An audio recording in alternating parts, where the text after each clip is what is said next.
Vous avez déjà ressenti, juste profondément dans votre âme, qui a été appelé à quelque chose de grand, mais vous ne pouvez toujours pas définir exactement ce que c'est. Avez-vous déjà vu que certaines vérités résonnent en vous d'une manière intense, car elles ont été faites surtout pour votre vie, tandis que la plupart autour de vous ne peuvent tout simplement pas voir? Peut-être que, sans vous en rendre compte, vous vous dirigez déjà sur le chemin des élus. Et cette vidéo peut être le point de tourner, le moment exact où vous comprendrez enfin le but que Dieu vous a réservé. Avant de commencer, laissez votre similaire et abonnez-vous à la chaîne afin de ne pas perdre de messages transformateurs comme celui-ci. Cela aide ce message à atteindre plus de gens que vous, comme vous, devez entendre cette vérité. Et maintenant, je veux que vous commentiez ici. J'accepte de vivre cette vérité. Ce simple commentaire n'est pas seulement une phrase, c'est un engagement public envers la transformation que Dieu veut accomplir dans votre vie. Êtes-vous prêt à faire cette étape? Alors, continuez à regarder, car ce qui vient ensuite peut tout changer. Depuis les temps anciens, peu ont vraiment entendu et répondu à l'appel divin.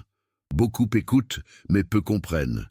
Beaucoup disent qu'ils croient, mais peu vivent vraiment cette foi.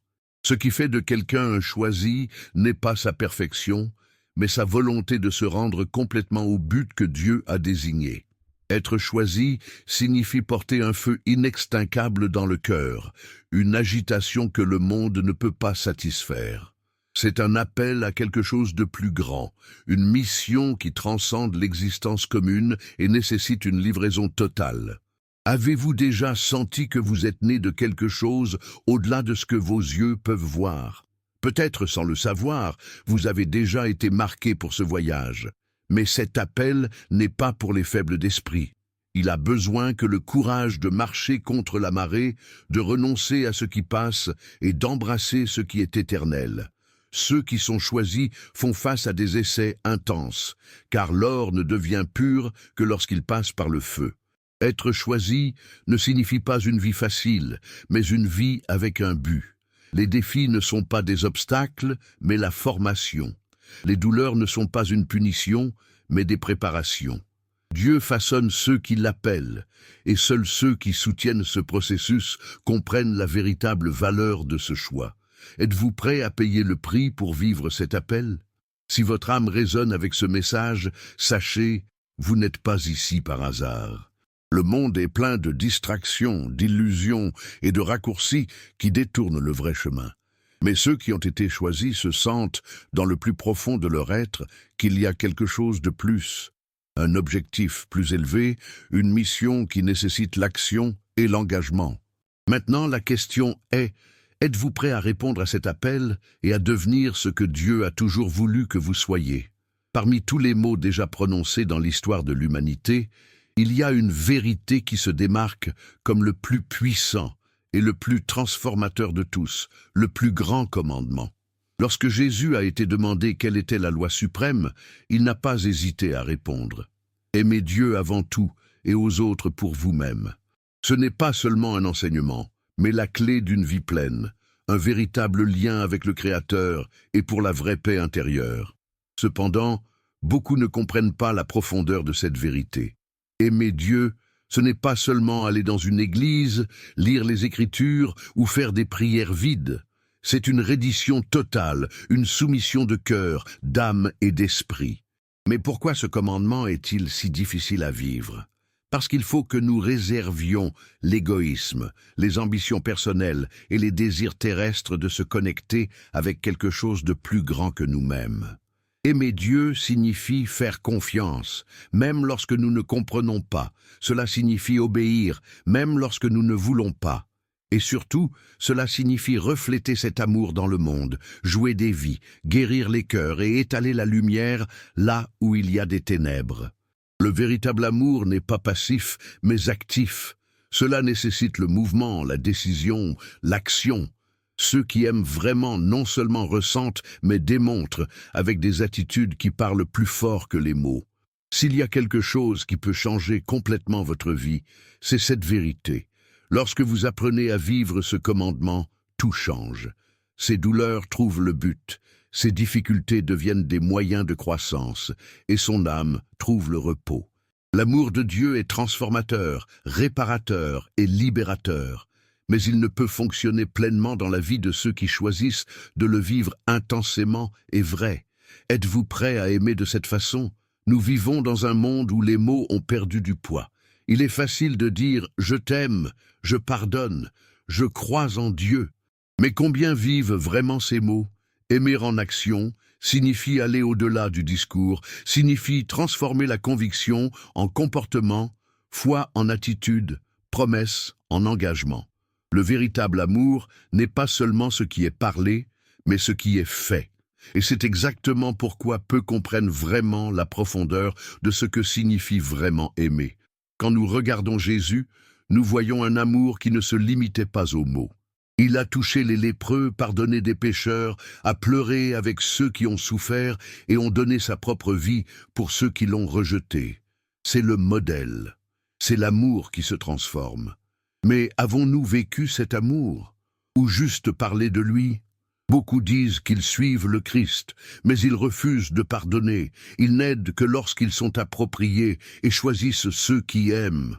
L'amour authentique, cependant, ne fait aucune distinction, ne nécessite pas de récompense, ne cherche pas ses propres intérêts. Il aime, donne et transforme simplement. Si nous voulons vraiment vivre le plus grand commandement, nous devons apprendre à mettre cet amour en pratique. Cela signifie aimer les durs à aimer, aider sans rien attendre en retour et être un reflet vivant de la bonté divine. Le monde n'a pas besoin de plus de discours sur l'amour. Vous avez besoin de gens qui le vivent vraiment. Êtes-vous prêt à être cette personne? La vérité n'est pas pour tout le monde.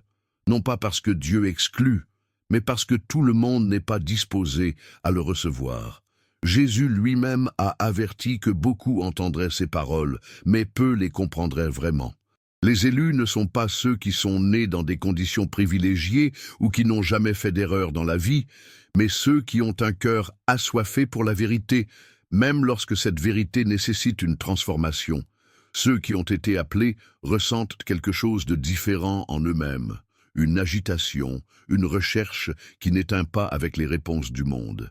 Et c'est cette faim spirituelle qui les différencie, ce qui les rend capables de voir ce qui est invisible pour beaucoup. Mais pourquoi ce message n'atteint-il pas tout le monde? Parce que cela ne fait pas de concession, il nécessite la livraison, le changement et le renoncement de ce qui est passager. Et tout le monde n'est pas prêt à renoncer au confort de ce qu'ils savent déjà pour embrasser l'inconnu. Pour comprendre l'appel de Dieu, nous devons abandonner les illusions, les désirs égoïstes et la peur de perdre le contrôle. Et c'est la barrière qui empêche beaucoup de faire le premier pas. Les élus ne sont pas parfaits, mais ce sont ceux qui, avant cette barrière, décident de le traverser. Si vous sentez que ce message parle directement à votre cœur, sachez que ce n'est pas une coïncidence. Vous avez été appelé à quelque chose de plus grand. Le monde essaiera de vous distraire, de vous mettre des doutes dans votre esprit et d'essayer de vous convaincre que cette vérité n'est qu'une illusion. Mais en vous, dans le plus profond de votre être, quelque chose crie qu'il y a plus, qu'il y a un but, un sens, une mission qui vous attend. Le choix est entre vos mains, ignorez cet appel ou adoptez-le de toute votre force. L'amour de Dieu n'est pas seulement un sentiment, c'est une force active. Un feu qui consomme tout ce qui est faux, brûle ce qui passe et ne laisse que ce qui est éternel. Cet amour le réconforte non seulement, il se transforme. Il entre dans les endroits les plus sombres de l'âme, où la douleur et le traumatisme ont essayé de se cacher, et les éclaire d'une vérité libératrice. Qui fait l'expérience de cet amour n'est jamais le même. Non pas parce qu'il devient parfait, mais parce qu'il est profondément restauré. L'amour de Dieu reconstruit ce qui semblait perdre, donne de nouvelles chances à ceux qui pensaient qu'ils ne méritaient plus, et redéfinit l'identité de ceux qui ne savaient plus qui ils étaient. Mais pour vivre cette transformation, il est nécessaire de permettre à cet amour d'entrer. Et c'est la partie la plus difficile pour beaucoup, parce que cela signifie abaisser les défenses, abandonner la fierté, exposer les blessures et permettre à Dieu de travailler là où personne d'autre ne peut jouer. L'amour divin est une invitation, pas une imposition. Il frappe à la porte, mais vient seulement s'il est le bienvenu. Et quand il arrive, il ne laisse rien comme c'était auparavant. Il transforme les cœurs endurcis en source de compassion, restaure les rêves qui avaient été détruits et donne la force de recommencer même après les chutes les plus douloureuses. S'il y a quelque chose qui peut changer complètement votre vie, c'est l'amour de Dieu. Pas de richesse, pas de statut, aucune réalisation ne peut offrir ce que cet amour offre. Cela ne vous oblige pas à être parfait, juste que vous le souhaitez. Dieu connaît déjà ses défauts, ses peurs et ses faiblesses. Et pourtant, il a choisi de vous aimer. La seule question qui reste est, êtes-vous prêt à accepter cet amour et à lui permettre de tourner chaque partie de votre vie? Aimer Dieu de tout votre cœur, votre âme et votre esprit n'est pas seulement un commandement, c'est un appel à une transformation complète. Beaucoup croient que l'amour pour Dieu se résume à de belles mots, à des prières occasionnelles et à des rituels religieux. Mais la vérité est beaucoup plus profonde. Cet amour nécessite une livraison totale, ce qui signifie abandonner le contrôle de la vie elle-même pour le mettre entièrement entre les mains du Créateur. Aimer avec le cœur, c'est sentir Dieu à chaque battement, lui permettant de transformer les désirs et les intentions. Aimer avec l'âme, c'est vivre avec passion pour le divin, trouver la satisfaction en présence de lui et le chercher non pas par l'obligation, mais par un besoin vital. Et aimer avec l'esprit, c'est façonner les pensées, les décisions et les principes selon la vérité absolue qu'il nous a révélée. Ce genre d'amour n'est pas superficiel, il consomme, remplit et redéfinit l'existence de ceux qui l'embrassent. Mais pourquoi cet amour est-il si dur pour beaucoup? Car cela nécessite une démission. Pour aimer de cette façon, nous devons laisser derrière lui ce qui nous retire de Dieu. L'orgueil, l'égoïsme, les dépendances et tout ce qui occupe l'espace qui devrait être de lui. Aimer avec tout ce qui signifie comprendre que rien au monde ne peut remplacer l'amour divin et qu'aucune autre recherche ne peut combler le vide qu'il peut seul remplir. La lutte entre la chair et l'esprit est réelle, c'est pourquoi peu peuvent vivre cet amour à sa plénitude.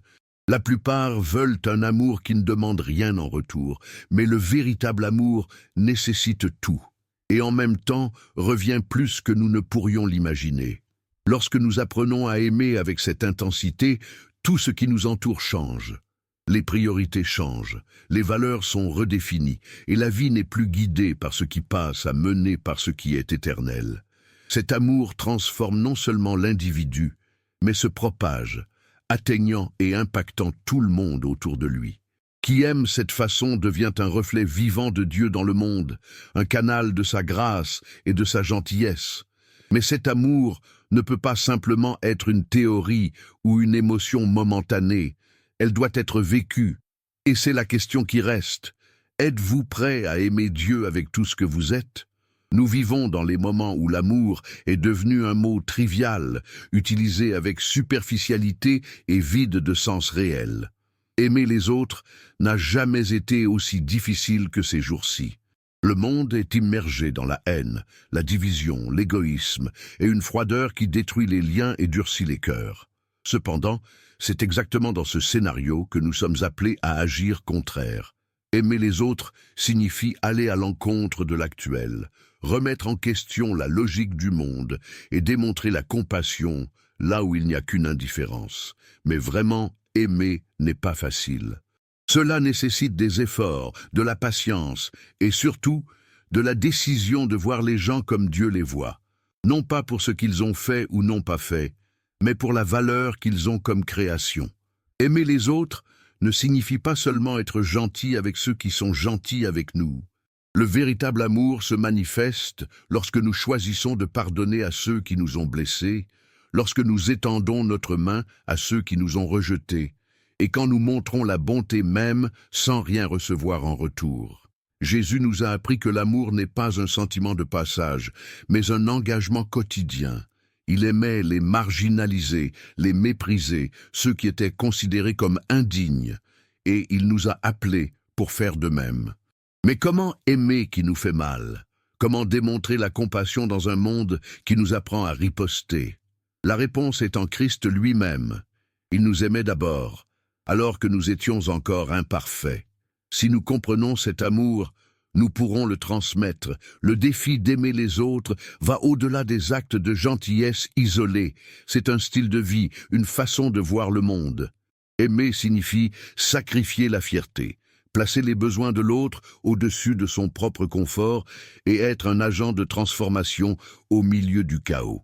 Lorsque nous choisissons d'aimer, non seulement nous transformons la vie des gens qui nous entourent, mais nous approchons également de Dieu, car il est l'essence même de l'amour.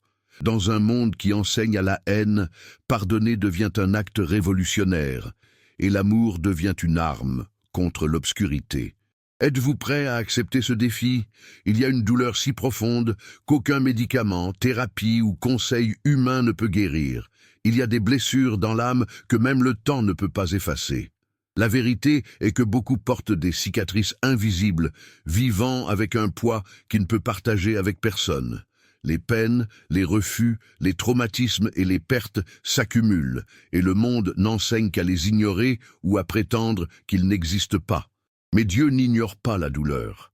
Il ne nous demande pas de prétendre que nous allions bien. Au contraire, il nous invite à livrer chaque blessure, chaque pièce cassée, chaque larme non vue. Et lorsque nous nous permettons de recevoir votre amour, quelque chose de surnaturel se produit. La guérison que le monde ne pourrait pas donner devient réelle. Mais ce remède ne se produit pas instantanément pour tout le monde. C'est un processus. Dieu travaille en lui, enlevant des couches de douleur, déconstruisant des mensonges et restaurant l'identité de qui a été blessé.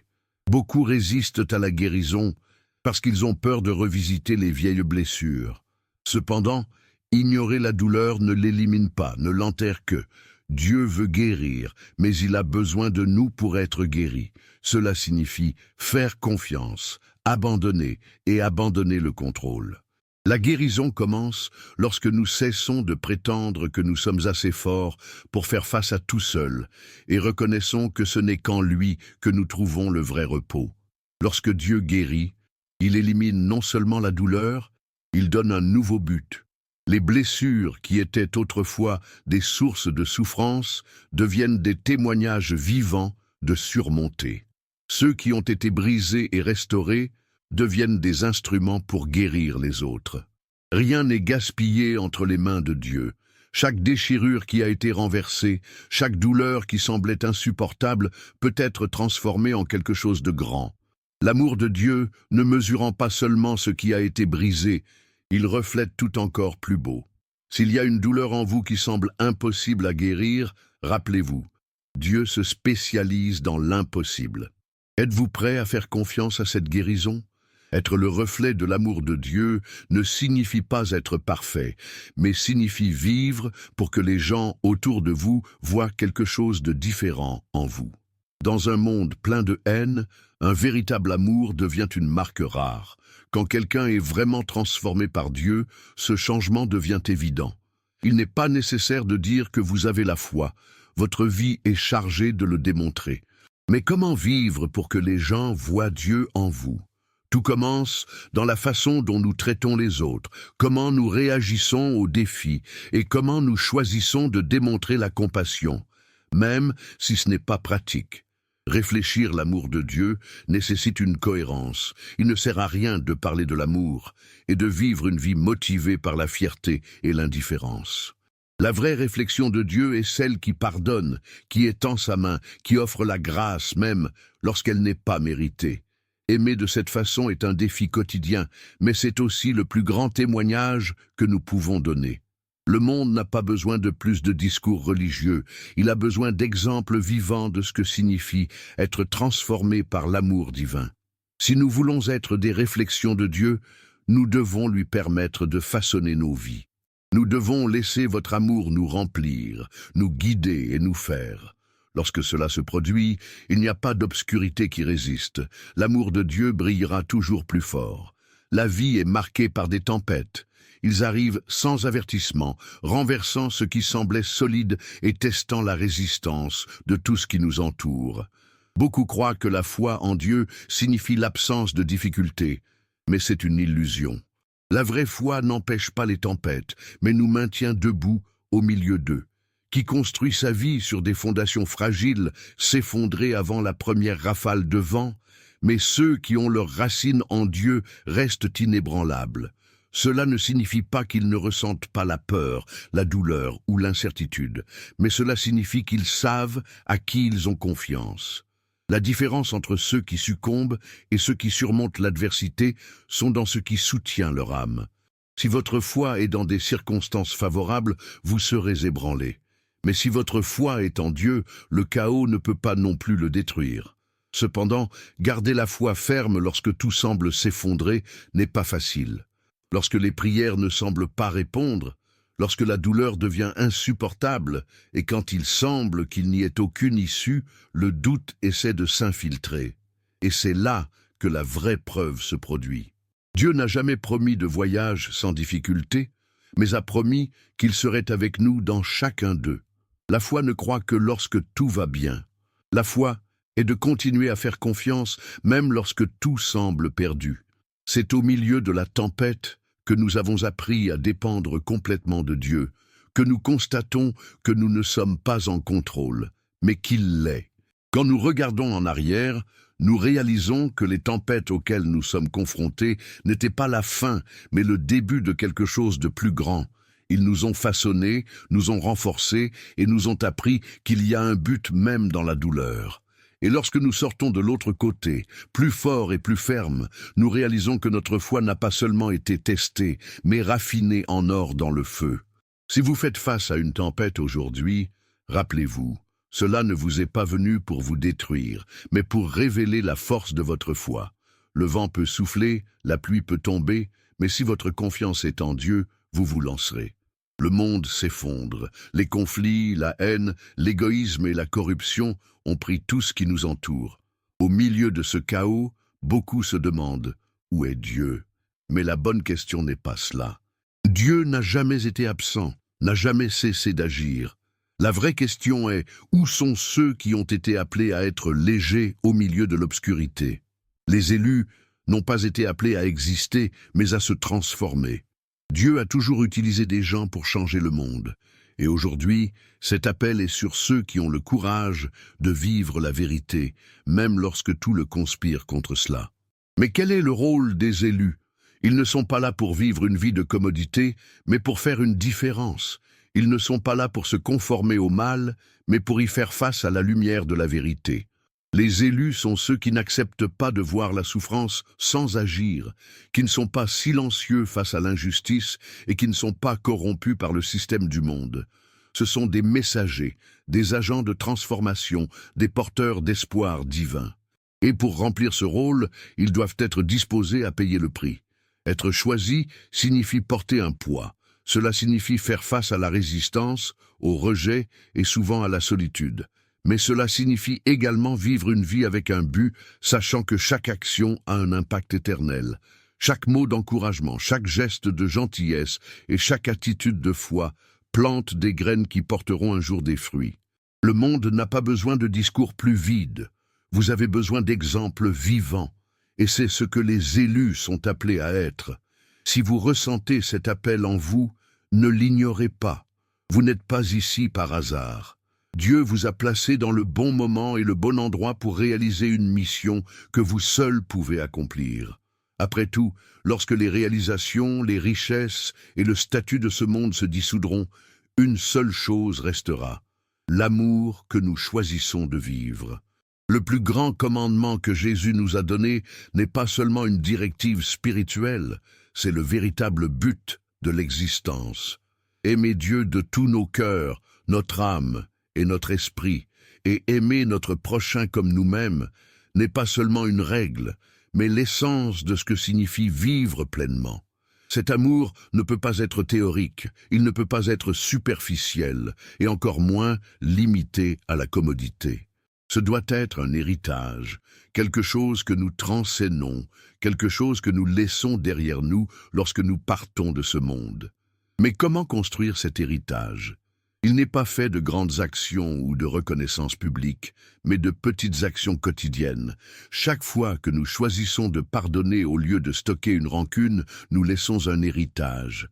Chaque fois que nous choisissons d'aider au lieu d'ignorer, nous marquons la vie de quelqu'un. Chaque fois que nous choisissons d'aimer sans rien attendre en retour, nous réalisons la plus grande mission qui nous est donnée. Et cet héritage ne sort pas, car le véritable amour ne mourra pas. Il se multiplie. Il reste vivant dans les gens que nous touchons, les cœurs que nous guérissons et les vies que nous transformons. L'appel à vivre cet amour n'est pas seulement pour certains, mais pour tout le monde. Ce n'est pas une option, mais une responsabilité. Le monde peut essayer de nous convaincre que ce qui compte, c'est le succès, la renommée, le pouvoir. Mais en fin de compte, rien de tout cela ne sera valeur si nous n'avons pas vraiment aimé. La plus grande marque que nous pouvons quitter dans ce monde n'est pas dans les choses que nous accumulons, mais sur les vies que nous avons un impact. C'est l'invitation de Dieu pour vous aujourd'hui. Vivre d'une manière qui fait une différence, laisser un héritage d'amour pour ne pas se souvenir de ce que j'avais, mais pour ce qu'il a donné. Êtes-vous prêt à accepter cet appel ?